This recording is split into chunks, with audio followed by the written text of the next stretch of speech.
오늘 하나님이 우리에게 주신 말씀은 사무엘상 25장 1절에서 22절까지의 말씀입니다. 사무엘상 25장 1절에서 22절까지의 말씀입니다. 사무엘상 25장 1절에서 22절까지의 말씀 이렇게 교독하며 읽겠습니다. 제가 먼저 읽겠습니다. 사무엘이 죽음에 온 이스라엘 무리가 모여 그를 두고 슬피 울며 라마 그의 집에서 그를 장사한지라. 다윗이 일어나 바란 광야로 내려가니라. 마온에 한 사람이 있는데 그의 생업이 갈멜에 있고 심히 부하여 양이 3,000마리요 염소가 1,000마리이므로 그가 갈멜에서 그의 양털을 깎고 있었으니 그 사람의 이름은 나발이요 그의 아내의 이름은 아비가일이라. 그 여자는 총명하고 용모가 아름다우나 남자는 완고하고 행실이 악하며 그는 갈렙 족속이었더라. 다윗이 나발이 자기 양털을 깎는 을 광야에서 들은지라. 다윗이 이에 소년 10명을 보내며 그 소년에게 이르되 너희는 갈멜로 올라가 나발에게 이르러 내 이름으로 그에게 문안하고 그 부하기에 사는 자에게 이르기를 너는 평강하라. 내 집도 평강하라. 내 소유의 모든 것도 평강하라. 내게 양털 깎은 자들이 있다 함을 이제 내가 들었노라. 내 목자들이 우리와 함께 있었으나 우리가 그들을 해하지 아니하였고 그들이 갈멜에 있는 동안에 그들의 것을 하나도 잃지 아니하였나니 내 소년 내게 물으며 그들이 내게 말하리라. 그런즉 내 소년들이 내려오게 하라. 우리가 좋은 날에 왔은즉 내 손에 있는 대로 내 종들과 내 아들 다윗에게 주기를 원하노라 하더라. 다윗의 소년들이 가서 다윗의 이름으로 이 모든 말을 나발에게 말하기를 마침에 나발이 다윗의 사환에게 대하여 이르되 다윗은 누구며 이새의 아들은 누구냐? 요즘에 각기 억지로 떠나는 종이 많도다. 내가 어찌 내 떡과 물과 내 양털 깎은 자를 위하여 잡은 고기를 가져다가 어디서 왔는지도 알지 못하는 자들에게 주겠느냐 한지라. 이에 다윗의 소년들이 돌아서 자기 길로 행하며 돌아와 이 모든 말을 그에게 전하매 다윗이 자기 사람에게 이르되 너희는 각기 칼을 차라 하니 각기 칼을 차매 다윗도 자기 칼을 차고 400명 가량은 데리고 올라가고 200명은 소유물 곁에 있게 하니라. 하인들 가운데 하나가 나발의 아내 아비가일에게 말하여 이르되 다윗이 우리 주인에게 문안하러 광야에서 전령들을 보냈거든 주인이 그들을 모욕하였나이다. 우리가 들에 있어 그들과 상종할 동안에 그 사람들이 우리를 매우 선대하였으므로 우리가 다치거나 잃은 것이 없었으니 우리가 양을 지키는 동안에 그들이 우리와 함께 있어 밤낮 우리에게 담이 되었습니다. 그런즉 이제 당신은 어떻게 할지를 알아 생각할지니 이는 다윗이 우리 주인과 주인의 온 집을 해하기로 결정하였음이니이다. 주인은 불량한 사람이라 더불어 말할 수 없나이다 하는지라. 아비가일이 급히 떡 200덩이와 포도주 2 잡아 요리한 양 5마리와 볶은 곡식 5세아와 건포도 100송이와 무화과 뭉치 200개를 가져다가 나귀들에게 싣고 소년들에게 이르되 나를 앞서가라. 나는 너희 뒤에 가리라 하고 그의 남편 나발에게는 말하지 아니하니라. 아비가일이 나귀를 타고 산 호적한 곳에 따라 내려가더니 다윗과 그의 사람들이 자기에게 아주 내려오는 것을 만나니라. 다윗이 이미 말하기를 내가 이 자의 소유물을 광야에서 지켜 그 모든 것을 하나도 손실 없게 한 것이 진실로 허사라. 그가 악으로 나의 선을 갚는도다. 내가 그에게 속한 모든 남자들 가운데 한 사람이라도 아침까지 남겨두면 하나님은 다윗에게 벌을 내리시고 또 내리시기를 원하노라 하였더라. 아멘. 오늘도 이 새벽 기도에 나오신 여러분들을 사랑하며 환영합니다. 하나님의 은혜와 사랑이 오늘 함께 하신 여러분들의 삶 가운데 가득 넘치는 귀한 시간 되셨으면 좋겠습니다. 어려서부터 함께 교회에서 놀았던 형들이 저를 보면서 항상 이렇게 많이 이야기했습니다. 요한아, 너는 화를 언제 내냐? 나는 너가 화를 낸 것을 본 적이 없다 등등의 이야기를 자주 해줬습니다. 그래서일까요? 저는 정말 제 자신이 원래 화가 없는 사람이구나, 하나님이 나를 이렇게 창조하셨구나라고 생각을 했습니다. 그러나 여러분, 제가 결혼을 하고 나서 제 자신이 얼마만큼 화가 많은 사람인지를 깨닫고 있습니다. 또 요즘에도 더 많이 깨닫고 있는 것 같습니다. 아내와 싸우고 있는, 또 아들에게 화를 내고 있는 제 자신, 분노하고 있는 제 자신을 보며 정말 많이 놀랍니다. 제 감정이 주체가 안 되는 그런 상황들이 너무나도 많이 나타나고 있습니다. 이러한 상황들을 보며 나는 단지 나를 잘 포장하고 있었고 나를 잘 감추고 있었던 거구나 라는 생각을 하곤 합니다.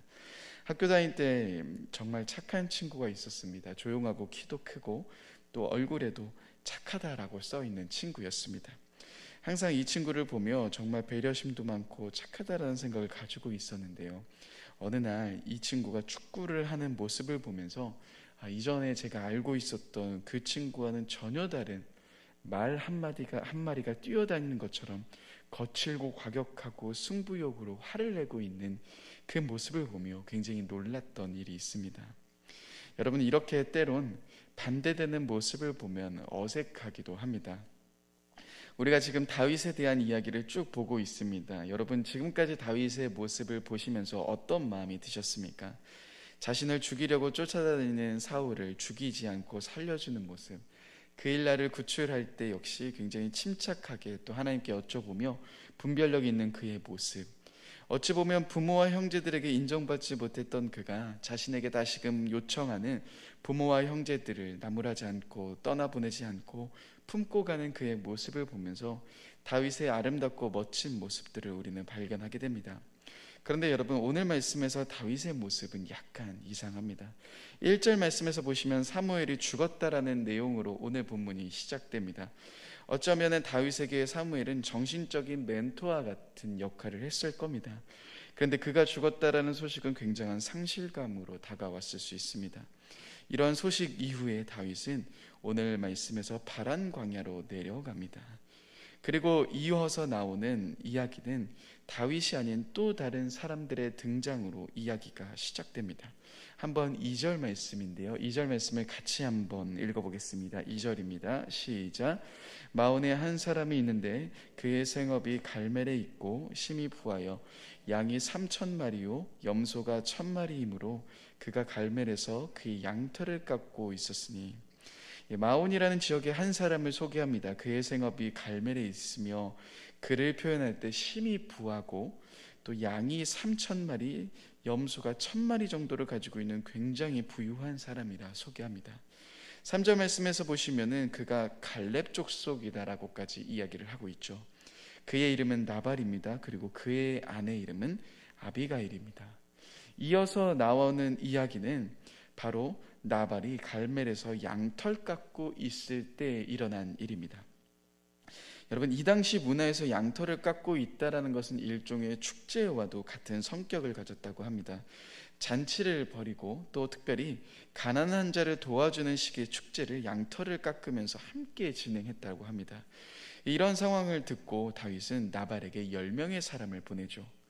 사실 다윗이 나발의 목자들을 광야에서 양을 치고 있을 때 그 목자들을 지켜주며 그들을 보호해 주었던 시간들이 있었습니다. 광야 자체는 일단 자연재해도 많을 뿐만 아니라 범죄 발생률도 당연히 높을 수밖에 없을 겁니다. 강도들도 자주 출몰하고 여행자들이 약탈하는 일들도 많았을 겁니다. 그런 장소에서 다윗과 그의 동지들은 나발과 그의 사람들을 지켜주고 그의 재산을 지켜주고 있었다라는 겁니다. 자, 그런데 이제 나발이 양의 털을 깎고 있다라는 이야기를 듣자 다윗은 아마 나발에게 가서 무언가를 요청하고자 했던 것 같습니다.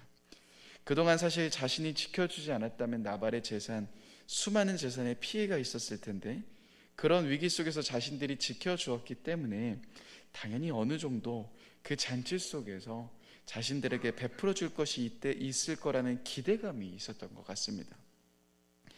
또한 다윗의 당당함은 바로 그가 어떠한 족속입니까? 그를 소개할 때 갈렙 족속이다라고 이야기를 합니다.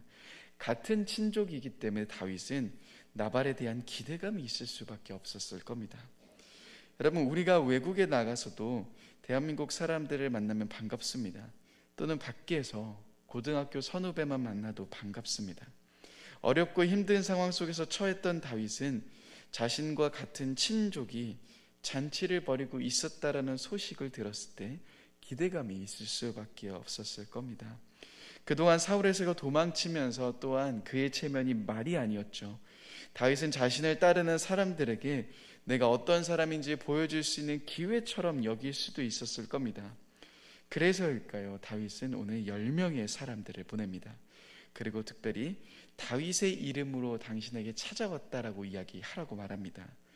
그런데 이런 다윗의 기대와는 무색하게 나발의 반응이 조금 어떠합니까? 한번 11절 말씀인데요. 같이 한번 11절 말씀을 같이 읽어보겠습니다. 시작. 내가 어찌 내 떡과 물과 내 양털 깎은 자를 위하여 잡은 고기를 가져다가 어디서 왔는지도 알지 못하는 자들에게 주겠느냐 한지라. 여러분, 나발은 다윗이 보낸 10명의 사람들에게 알지도 못하는 자에게 베풀어 줄 수 있는 것이 있겠냐라는 이야기를 꺼냅니다. 또한 10절 말씀에서 보시면은 다윗을 조롱하는 투로 이야기합니다. 다윗이 누구냐, 이새의 아들이 누구냐 하며 다윗에 대한 모욕적인 이야기를 시작합니다. 그리고 다윗은 다시 돌아온 그들의 말을 듣고 분노하기 시작하죠. 이러한 모욕을 피로 갚아주겠다라고 이야기하며 칼을 차고 400명의 사람들을 데리고 나발을 죽이러 갑니다. 이 배은망덕한 행동들과 자신을 모욕하며 무례하기 짝이 없는 모습들을 가만히 볼 수 없다라고 말하며 다윗은 이성을 점점 잃어가고 있습니다. 여러분, 분명 이 이야기는 어리석고 배은망덕한 나발의 행동이 잘못이 있고 어찌 보면 다윗의 마음도 이해가 됩니다. 그러나 우리는 지금까지 보여줬던 다윗의 모습과는 전혀 다른 모습 앞에서 조금 무언가 당황스러울 수밖에 없습니다. 이전까지 하나님의 뜻을 구하며 하나님 앞에서 물어보며 많은 위기의 순간을 순종하며 나아갔던 다윗의 모습이 아닌 사울의 위협과 공격 속에서도 하나님께 맡기며 사울을 다시금 보내줬던 다윗의 모습이 아닌 그가 이성을 잃어가며 분노하고 있는 이 모습은 우리에게 조금 이상한 낯설게 느껴집니다. 분명 이 본문은요, 나발의 잘못이 큽니다. 그런데 이상하게 우리는 다윗이 무언가 잘못된 방향으로 향해 가고 있진 않은지 계속해서 신경이 쓰이게 됩니다. 여러분, 이 말씀은 참 재미있는 부분이 있습니다. 그것은 처음 나발과 아비가일을 소개할 때 나옵니다. 3절 말씀인데요. 같이 한번 3절 말씀을 함께 읽어보겠습니다. 3절입니다. 시작. 그 사람의 이름은 나발이요 그의 아내의 이름은 아비가일이라. 그 여자는 총명하고 용모가 아름다우나 남자는 완고하고 행실이 약하며 그는 갈렙 족속이었더라. 여러분, 나발이라는 사람의 이름 그 자체의 뜻은, 문자적인 뜻은 신기하게도 어리석은이라는 뜻을 가지고 있는 사람입니다. 누군가의 이름을 어리석다라고 하는 건 참 쉽지 않은 일인데요. 어리석은 그 사람은 그의 이름에 걸맞는 삶을 살아갑니다. 성경은 그를 이렇게 표현하죠. 완고하고 행실이 약하다. 이 단어를, 원어를 보면은 이렇게 직역할 수 있습니다. 그는 심술이 굳고 비열한 자다. 자, 이러한 나발의 속에 여러분 어떤 사람의 모습이 떠오르십니까? 우리는 이전까지 다윗을 괴롭혔던 사울의 모습이 떠오를 수밖에 없습니다. 심술 굳고 비열한 사람. 사울은 끊임없이 다윗을 공격하고 다윗을 죽이기 위해 몸부림쳤습니다. 정직하지 못한 방법으로 다윗을 죽이고자 했으며 자기보다 인기가 더 많은 다윗의 모습을 견디지 못하고 그를 죽이기 위해 모든 노력을 기울였던 사울, 그는 비열하고 심술궂은 자입니다. 어찌 보면 나발이라는 인물은 사울과 같은 모습이었을 겁니다. 하지만 여러분 잘 생각해 보십시오.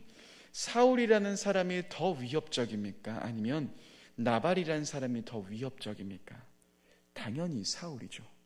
어떤 사람을 없애는 게 좋을까요? 만약 다윗이 싸워서 죽일 수 있다면 사울을 그렇게 하는 게 좋을까요? 아니면 나발을 그렇게 하는 게 좋을까요? 당연히 사울일 겁니다. 왜냐하면 나발은 자신을 죽일 수 있는 능력조차 없지만 사울은 언제든지 자신을 죽일 수 있는 힘을 가지고 있었고 실제로 계속 압박하며 다윗을 쫓고 있었으니까요. 그렇지만 다윗은 그렇게 쫓아온 사울을 죽이지 않습니다. 하나님께 맡겨드리며 나아가는 모습을 계속 보여주고 있죠. 다윗의 입장에서 나발은 사울보다 훨씬 더 힘이 없는 존재였습니다. 그런데 사울도 용서하고 사울도 자신의 손으로 죽이지 않고자 했던 다윗은 이상하게 나발만큼은 자신이 죽이겠다라고 하며 칼을 차고 나서고 있는 겁니다. 얼마든지 무시하고 넘어갈 수 있는 더 쉬운 문제 속에서 다윗은 나발의 반응 앞에 무너지며 이성을 잃어가고 있습니다. 여러분, 다윗은 왜 이렇게 무너지고 있는 것일까요? 이 말씀을 통해서 볼 수 있는 이유는 아마 다윗이 나발이라는 사람을 향한 무언가 기대감이 있었던 것 같습니다. 사실 자신의 친족이기도 했고 다윗이 무언가 호의를 베풀었지만 그것이 어떠한 얻기 위한 호의는 아니었던 것으로 보입니다. 순수한 의도로 다윗은 나발을 도와줬을 겁니다. 그러나 이러한 순수한 의도 속에서 그가 갖고 있었던 기대감, 그래 나의 친족이기도 하고 내가 그를 도와줬으니 그도 나에게 조금은 베풀어 주겠지라는 그러한 기대감이 그를 더욱더 실망스럽게 만들었던 겁니다. 기대감이 더욱더 커지면 커질수록 실망은 더욱더 커집니다. 분노 역시도 더더욱 커지게 된다는 겁니다.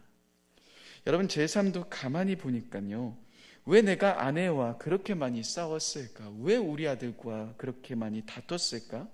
그것은 제가 아내와 아들을 너무 사랑하고 너무 기대하고 있고 너무 아끼고 있고 너무 좋아하고 있기 때문이라는 겁니다. 아내를 향한 기대감이 있습니다. 아내를 향한 그 좋은 마음이 있습니다. 그런데 때론 아내가 내 마음을 몰라주는 것처럼 보이고 내 생각과 내 뜻을 몰라줄 때 섭섭하기도 하고 화가 나기도 합니다. 여러분, 신혼 때 이런 이야기 많이 하지 않습니까? 내가 너를 위해서 해준 게 얼마만큼인데 너는 나에게 이것도 못 해주냐 라는 이유로 많이 싸웁니다. 어쩌면 다윗의 마음이 이랬던 것 같습니다. 그는 나발을 향한 기대가 있었습니다. 그런데 그 기대가 무너질 때 그 기대를 완전히 짓밟고 나를 무시하며 나를 적대시할 때 다윗은 점점 이성을 잃어가게 됩니다. 큰 사울은 용서하며 넘어가며 인내했던 그가 작은 사울 앞에 무너지고 이성을 잃고 있는 모습입니다. 그래서 여러분, 우리는 이 본문을 묵상하며 분명 나발이 잘못한 것 같은데 이상하게 다윗의 행동이 찝찝하게 느껴지는 겁니다. 근데 이러한 분노를 잔잔하게 하는 한 사람이 등장하죠. 그는 아비가일이라는 사람입니다. 여러분, 아비가일을 소개할 때 성경은 이렇게 이야기합니다. 그녀는 이해력이 좋고 용모가 아름다웠다. 재밌는 것은요, 이해력이 좋다라고 했던 이 히브리어 원어는 사무엘상 18장 5절에 한 사람을 소개할 때 동일하게 사용합니다. 그 사람이 누구입니까? 바로 다윗입니다. 다윗이 지혜롭게 행동했다라고 말하며 다윗을 소개할 때 사용했던 이 단어를 성경은 아비가일에게 사용하고 있습니다. 즉 다윗이 지금 잃어버린 그 상태에 대한 이야기를 우리에게 계속 들려주고 있는 겁니다. 아비가일의 모습이 다윗이 이전까지 위기의 상황 속에서 끊임없는 어려운 상황 속에서 살아갔던 삶이었습니다. 다윗은 자신의 기대가 무너지며 무시받고 조롱받으며 자신을 깎아내리는 나발 앞에서 사울과 같은 모습으로 나아가고 있었다라는 겁니다. 사랑하는 여러분, 혹시나도 여러분들의 상황 가운데는 이러한 일들은 없으십니까? 큰 사울은 용서하며 나아가지만 정작 내 옆에 있는 작은 사울 앞에서는 분노하며 화를 내며 이성을 잃어가고 있는 나의 모습은 아니십니까? T.C. 해리슨 워런이 쓴 오늘이라는 예배, 그 책에서 보시면 이러한 이야기를 꺼냅니다. 내 이웃을 사랑하기 위한 싸움의 시험은 대부분 우리의 집에서 우리의 남편들과 아내들과 우리의 아이들 사이에서 일어난다라고 말합니다. 여러분, 나의 삶의 작은 사울과 같은 그 수많은 사람들 앞에서 나의 모습은 어떠합니까? 내가 기대했던 사람들, 내가 의지했던 사람들이 나를 실망시키고 나를 무시하고 나를 배신하는 혹시나도 그런 상황 속에서 우리는 어떠한 모습을 가지고 가고 있으십니까? 여러분, 우리는 다시금 그러한 상황 앞에서 하나님을 붙잡고 하나님을 의지하는 삶을 살아가야 할 겁니다. 나의 가족들이, 나의 자녀가 나의 마음을 몰라줘도, 또한 그 안에서 내 기대가 무너져도, 그럼에도 다시금 일어나 하나님을 붙잡고 나아가는 그러한 삶, 그것이 우리가 만나는 작은 사울 앞에서, 그 모든 상황 앞에서 동일하게 일어나기 시작해야 할 겁니다.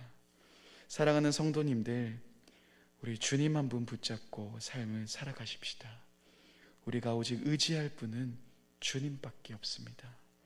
큰 사울이 아닌 작은 사울 앞에서까지도 주님 한 분만을 바라보며 담대히 걸어가시는 저와 여러분들 되셨으면 좋겠습니다. 함께 기도하겠습니다. 사랑의 주님, 어쩌면 우리들의 삶 가운데 있는 수많은 작은 사울 앞에서 때론 우리가 기대하고 있고 우리가 의지하고 있었던 그 사람들의 그 배신과 또한 무시와 우리들의 마음을 아프게 하는 그 상황 속에서 우리가 분노하며 우리가 무너져 있는 우리의 연약한 모습들을 보게 됩니다. 주님, 이 안에 우리의 한계를 느끼며 또다시 주저앉고 있는 우리들의 모습입니다.